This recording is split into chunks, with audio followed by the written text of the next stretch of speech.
Believe it or not, we actually had writing chairs. Not like the desk that you have where you have a chair and then a desk. I actually had one, and it was all through kindergarten through 8th grade, that I would sit in a chair and it had a desk attached to it. Pretty cool. Thanks, Ben. We appreciate it. Now, everyone has seen a rocking chair, but not many have seen Dr. Franklin's rocking chair. Ben invented one rocking chair with a fan on top and one that churned butter. Very cool. Very cool. Now, I'm hoping that if we get back a chance to get back into school, we'll be going to Collinbrook, possibly, if we get back. And you'll actually get a chance to, if you ever get a chance to go to Collinbrook, they have one of these chairs that literally was meant to churn butter. And you get to eat some cornbread too, if we get a chance to go there, which is pretty phenomenal. Now, every year we observe daylight saving time, which means we set our clocks ahead 1 hour in the springtime, which we just did. As a result, it stays darker longer in the morning when most people are sleeping and stays light longer at the end of the day so we can save more energy. In the fall, we return the clocks to standard time. Now, we talked about in class how much we appreciate, well, we didn't know that Ben did it at that time, but now that we know that Benjamin Franklin is responsible for this, because it gives us extra light at the end of the day to play.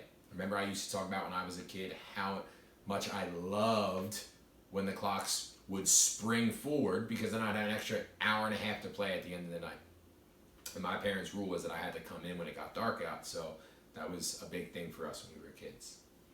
Ben suggested this idea is one of his essays as a way to save money by burning fewer candles. Farmers could also gain more work time in the evening. Daylight savings time was not officially practiced until World War I, more than 100 years later. So cool, right? World War I was 1914. So you're talking almost 100 years after Ben thought of this idea is when they started implementing it. Definitely help the farmers, help us get the wheat and the different agricultural resources that we need from our farmers out in the middle of our country, United States of America. Hey, what continent do we live on? North America. What country do we live on? Country do we live in? United States. What state? Pennsylvania. And what city do you live near? We already said that in part 1. Now, every automobile has an odometer to measure the distance it travels. Ben invented the odometer when he was Postmaster General, so he could measure his postal routes. Isn't that crazy? Now, you can see, like if I get into my car, into the Jeep, I can see exactly how many miles I've traveled in the Jeep. Pretty cool. If you're following along with us, we're up to page 28 and 29. They break this into this page into halves as well, 2 pieces. Now, almost every large community includes a library, a hospital, a post office, a fire department, and a sanitation department. Ben lived in a city that had none of these establishments, so he helped organize the first of each. What city do you think he lived in? We talked about this before. So I want you to think about this. A library, something that we sometimes could obviously take for granted, right? Every city has a library now. A hospital. Where does Mr. White's wife work?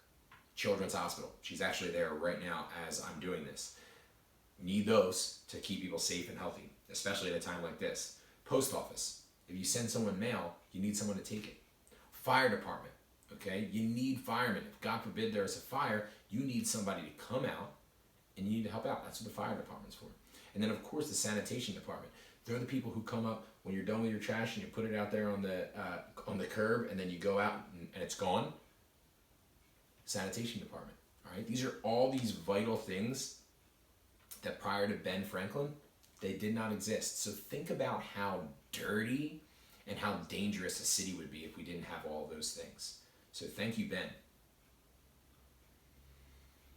Now, and then, we owe thanks to Ben for his important inventions. But many would agree that his greatest accomplishments came in the form of documents. Documents that helped shape the world. I want you to think about document. What's a document? All right, we know it was Google Docs, right? Did they have Google Docs back when Benjamin Franklin was alive?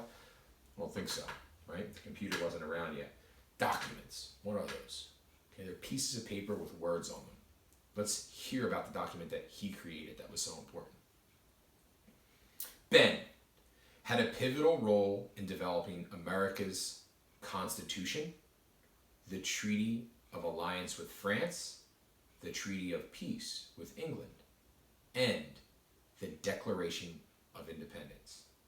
So we talk about in room 219 all the time with our team how important it is to remain grateful.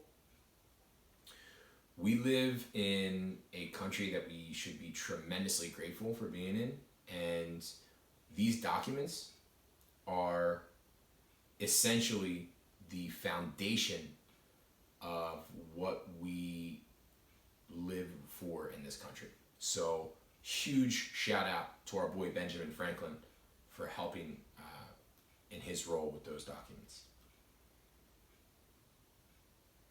Will his contributions help to form the future? I think that we already know the answer to that, right? So, another great story this week from another great inventor. Benjamin Franklin is one of my favorite people to research. You guys know how much of a history buff I am, and he also has really great quotes. So if you guys, if you're watching this, you obviously have access to a computer. Google some of Benjamin Franklin's greatest quotes. They're awesome, okay? Really, really good inspirational stuff in there. I hope you guys enjoyed the story this week. I did leave some questions in our discussion board that you need to answer. I hope that you got a chance to watch the video as well. If you're having a hard time with some of the words, this is a really easy way to listen to Mr. White just like we were sitting in our classroom. I hope you guys are doing well and you're staying safe and healthy. I miss you guys, and I'm looking forward to next week's story. See ya.